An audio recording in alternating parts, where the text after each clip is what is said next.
Hey guys, welcome to the Notorious.tv. This is where I cover stories that are scandalous, eccentric, and over the top. Today, we're going to examine how the alcohol industry gets a pass from the Texas state government when it comes to marketing to children. So let's talk about it.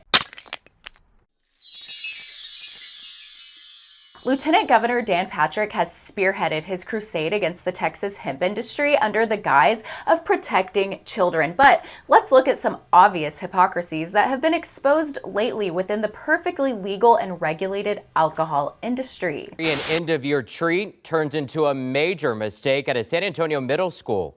Northside ISD leaders say a teacher handed out drinks without realizing they contained alcohol. 5 students drank them. And now furious parents are demanding answers. Tonight, KENS 5's Alicia Nieves spoke with one father who says that he had to rush his son to the hospital. Alicia. Well, this happened during third period yesterday. It was part of a celebration on the last day of school. The father says the most important thing is his son is okay, but now he wants accountability. On the last day of classes at Pease Middle School, an ISD says a special education teacher passed out what she thought was regular soda, Mountain Dew Baja Blast. But it wasn't. It was hard Mountain Dew, spiked with 5% alcohol. Couldn't believe it. We're like, what the hell? Northside ISD says several cans were brought to the school and handed out to students in 3 different classes. 5 kids drank it. One of them, an asthmatic 7th grader, started feeling drowsy and confused. His father, Aaron Corso, says he didn't get the call until 4:15 p.m. I said, what time did it start? And she said around third period, anywhere between 10:30 and 11. That was really confusing to me, why we waited so late to give us a call about this. Corso says his son drank nearly half of the yellow can, the pineapple flavor, and didn't even realize it was alcoholic. He says it tasted a little different, but he didn't think too much of it because he doesn't drink much soda. He hardly drinks soda at all. He says it's likely the combination of the booze and cough syrup from earlier in the day that made his son feel drowsy. All 5 students were seen by the nurse as soon as administrators were notified around 2:30. If I ended up going to school and selling booze or giving booze to minors at school property, I would be locked up and thrown into jail. Corso says his son is doing fine, but he's calling for the teacher to be removed and for schools to rethink what's allowed on campus. Our kids can't bring in cupcakes from HEB for birthday party. Why are teachers allowed to bring all this other stuff in unchecked and given to children? Corso tried to file a police report, but he was told NISD is handling the investigation. The district has not said whether the teacher will face disciplinary action.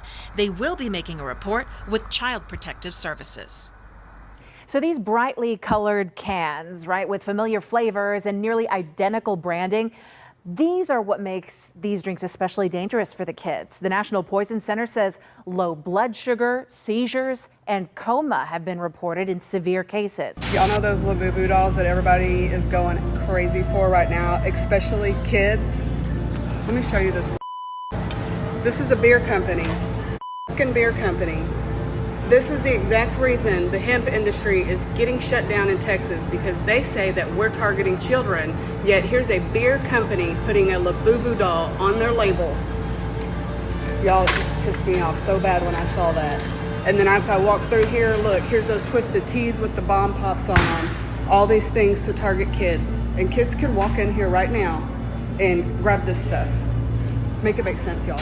And you know what else is not good for children? What about the processed foods that line the shelves of every grocery store in America? In particular, what about Cheetos and Snickers? I'm Jeff Burt. I'm the Chief of Police in the city of Tomball, and thank you for having me here today. On behalf of the Texas Police Chiefs Association and really law enforcement across the state of Texas, I want to thank the House, the Senate, and Lieutenant Governor for having the courage, the conviction, the wisdom, and the character to do something about an epidemic in our state.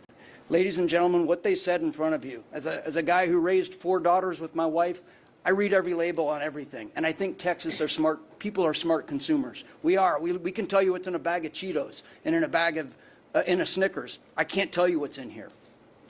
This, right in front of you, is a drug deal. They're selling this in gas stations right next to Snickers and Cheetos. I love Snickers and Cheetos. Like, is this guy endorsed by Cheetos and Snickers? And furthermore, if anything is harming our children, getting them addicted and setting them up for a future riddled with health problems, it's refined sugar. which is found abundantly in Snickers. Actually, let's see what the Yucca app has to say about Cheetos and Snickers. Okay, so the Yucca app is really great. I use it all the time. Now let's look up Cheetos. Cheetos doesn't have a very good rating according to Yucca. It has additives, 2 of which are high risk. Let's see. This yellow 6 food coloring is an artificial coloring that's suspected of contributing to hyperactivity and attention deficit disorders in children. It could have effects on reproduction and male organs, notably sperm alteration, and disrupt the microbiota. Finally, it may contain contaminants suspected of being carcinogenic. Now, this additive could increase the risk of developing various diseases in cases of high consumption: cardiovascular diseases, type 2 diabetes, metabolic disorders, overweight, and glucose intolerance. It may also cause nausea, vomiting, and migraines in certain sensitive individuals. Cheetos actually has a 1 out of 100 rating from Yucca. Now, let's see what Snickers has going on. According to Yucca, it's not as bad as Cheetos. It has a 24 out of 100 rating. Mainly it's bad because of the saturated fat, sugar, and calories. Dan Patrick and Charles Perry, no one is buying your act. This is not about kids. This is about pleasing the special interest groups that have lined your pockets, and Texas deserves better.